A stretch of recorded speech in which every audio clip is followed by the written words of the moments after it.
नाज़रीन अस्सलाम अलैकुम, खुश आमदीद। आज हम बात करेंगे ड्रामा ज़ब्त की आने वाली क़िस्त के बारे में, जहाँ कहानी में एक के बाद एक ऐसे हैरानकिन मोड़ आएंगे जो हर किसी को चौंका देंगे। आइए जानते हैं मुकम्मल तफसील। जैसे ही आयला को मालूम होता है कि आन ने शामी से बदला लेने के लिए रमला को धोखे में रखकर उसकी फैक्ट्री अपने नाम करवा ली है, तो वो फौरन आन के गले लग जाती है और कहती है, मुझे तुम्हारी मोहब्बत पर पूरा यकीन है। ये सुनकर आन बेहद खुश हो जाता है और आयला से अपनी मोहब्बत का इजहार करता है। अगले दिन शामी और रमला की वलेमे की तकरीब होती है, लेकिन जैसे ही शामी को पता चलता है कि रमला की फैक्ट्री अब आन के नाम हो चुकी है, वो सबके सामने गुस्से में आकर रमला से कहता है, मैं तुम्हें तलाक देता हूं। ये सुनकर रमला फौरन फारूक और अरफा को शामी का वो राज बताने लगती है कि आयला को हामिला भी शामी ही ने किया था। मगर उसी लम्हे शामी गुस्से में आकर पुस्तूल के बट से रमला के सर पर वार कर देता है, जिससे वो बेहोश होकर जमीन पर गिर जाती है। ये मंजर देखकर रमला के वालिद फौरन शामी के खिलाफ पुलिस में रिपोर्ट दर्ज करवाते हैं और रमला को अस्पताल मुंतकिल कर देते हैं। दूसरी तरफ डॉक्टर तहला एक बार फिर जोया के लिए रिश्ता लेकर आता है। ये देखकर रफा फौरन आन को बताता है कि वो जोया से सच्ची मोहब्बत करता है।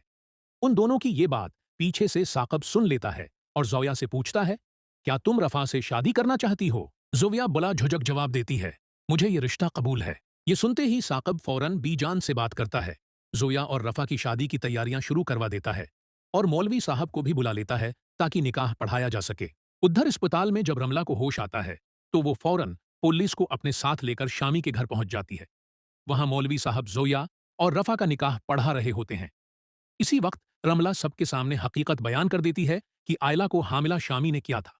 ये सुनकर फारूक शदीद गुस्से में आ जाता है, शामी को बुरी तरह मारता है और इसी वक्त उसे अपनी तमाम जायदाद से बेदखल कर देता है। अपनी बर्बादी देखकर शामी आयला के कदमों में गिर जाता है और कहता है, मैंने तुम्हारे साथ जो जुल्म किया था, आज मुझे उसी की सजा मिल रही है। ये सुनकर आयला गुस्से में शामी के मन्ना पर जोरदार थप्पड़ मार देती है। ये सब देखकर साकब भी आयला से अपनी गलतियों की माफी मांगता है। उसी दौरान पुलिस रमला पर जानलेवा हमले के मुकदमे में शामी को गिरफ्तार करके अपने साथ ले जाती है। इधर फारूक गुस्से में आकर इरफा को भी तलाक दे देता है। ये सब देखकर आन फिराख दिल्ली का मजाहिरा करते हुए फारूक की फैक्ट्री दोबारा उसी के नाम कर देता है। अब देखना यह होगा कि शामी की गिरफ्तारी के बाद उसके मजीद कौन से राज सामने आएंगे और क्या आयला और आन की जिंदगी में अब हमेशा के लिए खुशियां लौट आई फैक्ट्री वापस फारूक के नाम करने के बाद पूरे घर का माहौल बदल जाता है। फारूक की आंखों में आन के लिए पहली बार इज्जत और एतिमाद दिखाई देता है। वो सबके सामने कहता है, आज तुमने साबित कर दिया कि तुम्हें दौलत नहीं बल्कि रिश्तों की कदर है।